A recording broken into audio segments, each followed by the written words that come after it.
अस्सलाम वालेकुम my YouTube family, कैसे हैं आप सब। आज की जो वीडियो है हमारी ये है रात की रानी पे।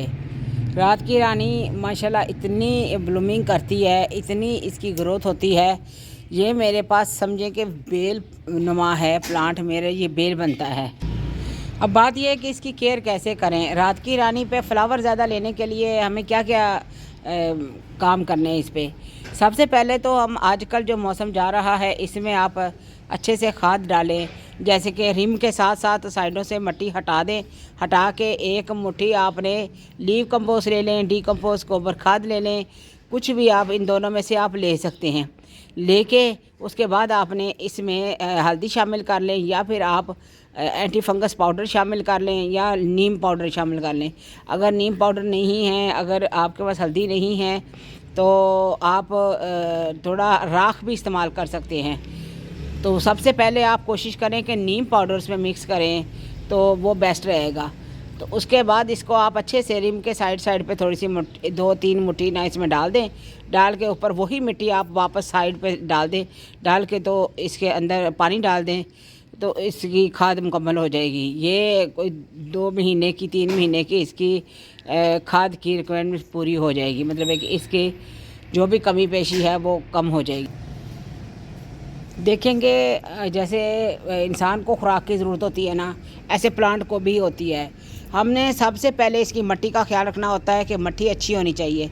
जब प्लांट की सबसे पहले मिट्टी अच्छी होती है ना, उसके बाद हम इसके बाद जब हम मिट्टी के साथ जब हम खाद बनाते हैं, मतलब पूरी मिट्टी में खाद शामिल करते हैं, फिर नीम पाउडर शामिल करते हैं, वो ठीक रह जाता है।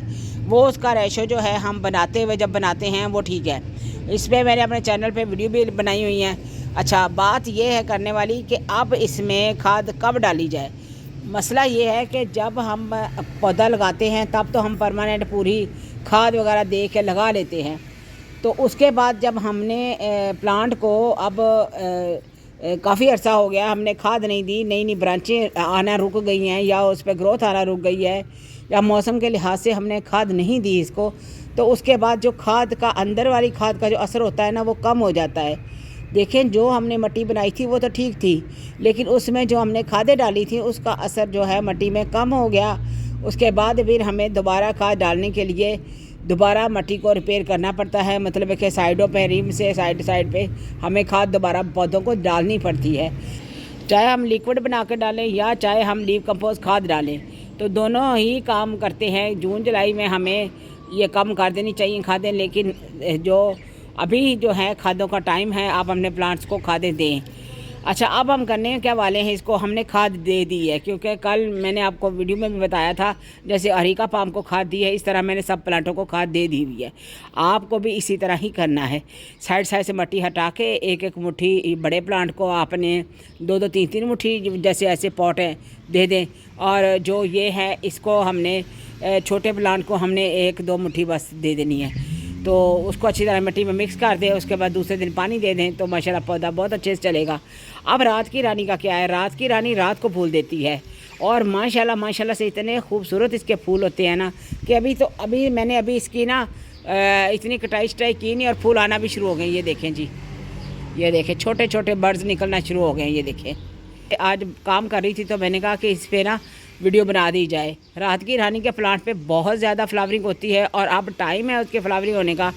और जब आपको लगे कि भर के फ्लावरिंग हो गई है, तो उसके बाद आप थोड़ी थोड़ी इसकी शाखाएँ यहाँ से काट दें, या छोटी थोड़ी ब्रांचें काटते रहें। हार प्रूनिंग अभी आप करना चाहें तो कर सकते हैं। अगर आप इस पे फूल ज़्यादा लेना चाहते हैं, तो मैं अभी इसको शिफ्ट करने वाली हूँ उस बड़े गमले में। ये रेड वाले गमला जो है, ये एक बेलनुमा बनता है। इसको जितनी स्पेस मिलेगी उतना ही ये ज़्यादा फ्लावरिंग करेगा। अच्छा, फ्लावरिंग इसके लेने हो तो आप हर महीने बाद आपने इसमें 1 मुट्ठी लीव कंपोस्ट डालनी ही है, क्योंकि अभी मौसम इनका चल रहा है। अभी माशाल्लाह फ्लावरिंग होना शुरू हुई है, तो ये अक्टूबर नवंबर तक फ्लावर करते हैं। तो माशाल्लाह ये इससे जून जुलाई में एक दफ़ा रुकेगी, फिर दोबारा होना शुरू हो जाएगी, क्योंकि ये टाइम टू टाइम फ्लावर करता रहता है। रात की रानी की फ्लावरिंग बहुत प्यारी होती है, और माशाल्लाह आप जानते होंगे कि इसकी खुशबू भी बहुत ज़्यादा है। और ये पहले मेरे घर लगा हुआ था, मतलब कि ये छत पे पड़ा हुआ था। अब मैं नीचे लेके आई हूँ इसको, इसकी केयर करने के लिए। तो इसकी मैं कटिंग बताऊंगी आपने कितनी करनी है। और ज़्यादा इसको, अगर आपका ज़्यादा भरा हुआ प्लांट है, बहुत बड़ा है, तो आप उसकी थोड़ी थोड़ी कटाई कर दें, क्योंकि जब इन ब्रांचों को कटाई करते हैं हम, तो नीचे वाली ब्रांचें मोटी होती हैं और उनमें ग्रोथ अच्छी होती है। जब प्लांट पे एक दफ़ा फ्लावर आते हैं तो उसके बाद आप फ्लावर ख़त्म होने पे एक दफ़ा छांटी थोड़ी थोड़ी प्लांट की कर दिया करें। ये देखें कि इस ब्रांच का कोई मकसद ही नहीं है, ये देखें खाली है। अच्छा, शुरू यहाँ से हो रही है ये बेल, तो आपको यहाँ पे रख के इसको काट देना चाहिए। आगे माशाल्लाह और ग्रोथ होगी, प्लांट और अच्छे से चलेगा। अगर आपने ज़्यादा फूल लेने हैं, अगर आपने ज़्यादा देर तक प्लांट को चलाना है, तो प्लांट की प्रूनिंग करते रहा करें और इसकी कटाई छटाई करते रहा करें। ये देखें, इसको भी ये देखें फ्लावरिंग हो रही है, लेकिन मैंने इसको यहाँ से काटना है ताकि इसकी ग्रोथ अच्छे से हो जाए। तो प्लांट को इस तरह साफ़ सफाई करें। मैं आपको साथ में कटिंग करके भी बताती हूँ। और इसमें स्प्रे आपने टाइम टू टाइम करते रहना है। काफ़ी स्प्रे मैंने अपने वो बताए हैं अपने चैनल पे, तो आप उनमें से भी कर सकते हैं। और न्यू स्प्रे लेके आती हूँ मैं, आप उसमें से भी कर सकते हैं। तो इसको अच्छे से आप एक 15 दिन बाद, महीने बाद आप एक दफ़ा स्प्रे लाजमी किया करें। तो आज हम 2 काम करेंगे, देखेंगे इस मौसम में आप कटिंग भी लगा सकते हैं और पौधे को भी काट सकते हैं। आज मैं रात की नानी की आपको बना के दिखाऊंगी, इसकी कटिंग भी लगा के दिखाऊंगी और इसकी प्रूनिंग भी करूंगी। ये देखें कि यहाँ ऐसे तिरछा कट रख के इसको, जहाँ से नई शाखें निकल रही हैं ना, हमने उसके ऊपर से थोड़ा सा इसको कट करना है। बस कट करके इसकी सारी ब्रांचें हमने इस तरह की, जो कमज़ोर हैं, सारी इसी तरह ले लेनी है हमने। ये देखें खैर सारी।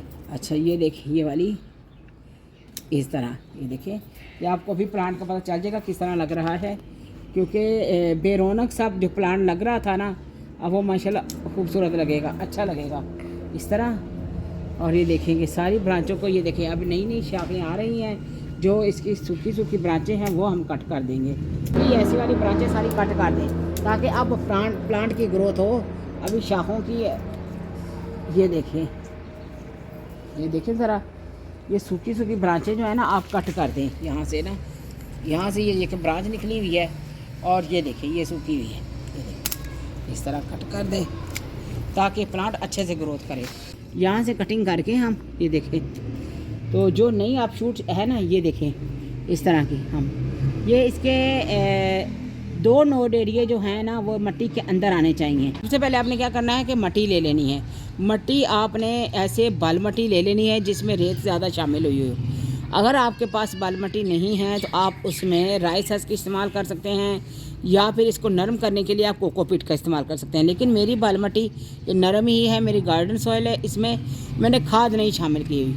अच्छा जी, अब करना क्या है, हमने इसी मट्टी में हमने अब ये कटिंग लगानी है। कटिंग कैसे लगानी है कि कटिंग का कोई भी कटिंग आप लगा रहे हैं, अब ये मेरी ये तकरीबन 3-4 इंच की कटिंग है, मैं लूँगी ये सारी इस तरह की कटिंग। और करना क्या है कि आपने नोड एरिया देखना है जहाँ से ग्रोथ हो रही है। ये देखिए यहाँ ग्रोथ हो रही है, और एक नोड एरिया ये है। 2 नोड एरिया जो हैं, जो हैं ग्रोथ के पॉइंट, वो इसके अंदर जाने चाहिए। ये देखें, एक तो ये कट कर दिया हमने, दूसरा ये देखें यहाँ से ग्रोथ बहुत जल्दी होती है और फास्ट होती है। थोड़ा आप थिक कटिंग ले लें तो अच्छा है, लेकिन ये भी चल जाएगी। इस तरह आपने इस तरह टेढ़ा कट लगा देना है, और इसको सारा आपने इस तरह ही सारी कटिंग को, ये देखें ये आप शूट कटिंग है, ये वाली बहुत ज़्यादा अच्छी चलती है, तो इसको आप पहले ले लें। इसके जब लगाते हुए आप पत्ते सारे कट कर दें तो इस तरह ये एनर्जी लेते हैं और पौधे को ग्रोथ नहीं होने देते। इस तरह सारे आप पत्ते आप यहाँ काट दें, कोई मसला नहीं है। और ये देखें जी, इसकी नोड एरिया ये है, इसके 3 से 4 नोड एरिया अंदर चले जाने हैं। आपने कोशिश करनी है कि कटर ज़रा तेज़ लें। और ये पत्ता भी कट दूंगी मैं, ये काट दूंगी। इस तरह सारी मैं कटिंग तैयार करके रख लेती हूँ, फिर किस तरह लगानी है वो भी आपको दिखाती हूँ मैं। या तो आप हल्दी का पेस्ट ले लें, या फिर ऐसे एलोवेरा निकालें और एलोवेरा में ये डिप करें। आप ऐसे डिप करके अच्छे से इस तरह अच्छे से, और ये 4 कटिंग मैं ले रही हूँ, ये इकट्ठी लगा रही हूँ। आप ये अगर छोटी ब्रांचें हैं तो आप 4 कटिंग भी लगा सकते हैं। अच्छा, लगाने का मैं तरीका बता दूँ। आप इस तरह जब लगा रहे हैं ना, तो आधे नोड एरिया आप मिट्टी में दबा दें और आधे में ना आप ना ऐसे बाहर रहने दें, ठीक है। अच्छा, करना क्या है इसका कि एक दफ़ा आपने इसको भर के पानी दे देना है। उसके बाद आपने पानी इनको ज़्यादा नहीं देना है, खोल खोल के कटिंग को नहीं देखना है आपने, क्योंकि एक दफ़ा ही जब आपने लगा दी है तो उसको सिर्फ आपने शेड एरिया में रखना है जब तक कि इसकी नई ग्रोथ नहीं होती। तो इसको बार बार आपने कटिंग को खोल के नहीं देखना है। कटिंग के लिए सब्र करना भी बहुत ज़रूरी है। तो ये महीने के अंदर अंदर इसकी शाखाएँ निकल आएंगी, नई नई ग्रोथ होगी इसकी, और देखना कि कितने अच्छी ये ग्रोथ करते हैं। तो इस तरह इनसे ना आप थोड़ा सा ना कटिंग लगा के आप इंतज़ार किया करें कि कटिंग हमारी इंशाल्लाह चल जाती है, लेकिन आप कटिंग ज़्यादा लगाया करें। ज़्यादा लगाने से कटिंग की फिर अगर कुछ ब्रांचें अगर ख़राब भी हो जाएं तो हमारे पास पौधा बच जाता है। इस तरह आप अच्छे से लगा के इसको ढेर सारा पानी दे दें आप एक दफ़ा बस। उसके बाद फिर आपने पानी तब देना है जब इसकी मिट्टी खुश्क होने लगे, उससे पहले आपने इसमें पानी नहीं देना है। ऐसे आधी आधी 6 इंच की ब्रांच लें, आधी मिट्टी में दबाएं और आधी आप इसके मिट्टी से बाहर रखें। बस हल्का हल्का हाथों से ऐसे करके इसको लगा दें, लगा के इसको भर के पानी दे दें आप, और माशाल्लाह ये बहुत अच्छे से चलेगा। ये देखें, इस तरह आप लगा दें इसको, कोई लगाना मुश्किल नहीं है इसको। ये देखें, आने वाले वक्त में इंशाल्लाह मैं सबकी आपको कटिंग बताऊंगी किस तरह लगानी है, सारे प्लांटों की बताऊंगी मैं ऐसा ऐसा। लेकिन ये अभी लगाई आज, तो मैंने कहा कि आपको मैं बता भी दूं साथ में, क्योंकि आजकल 2 काम हो रहे हैं। एक तो पौधों की ग्रोथ तो होने के लिए हमने जो खादें डाल रहे हैं वो तो ठीक है, दूसरा हम अपने प्लांटों की कटिंग भी लगा रहे हैं, हम अपने प्लांटों को बढ़ा भी रहे हैं, तो वो ज़्यादा और अच्छा हो जाता है। तो इसलिए इस मौसम में हमें दोनों काम मिल रहे हैं, हम कटिंग भी लगा रहे हैं और हमारे पौधों की ग्रोथ भी अच्छे से हो जाए और कटिंग उतार भी रहे हैं। आप भी इंशाल्लाह इस तरह कीजिए, आपके प्लांटों की बहुत अच्छी ग्रोथ होगी। अगर इसमें कोई मेरी इन्फॉर्मेशन रह गई हो, कोई पूछना हो, तो आप मुझे कमेंट्स बॉक्स में पूछ सकते हैं, तो इंशाल्लाह मैं ज़रूर जवाब दूँगी। अपना ढेरों ख्याल रखिएगा। ओके, अल्लाह हाफिज़।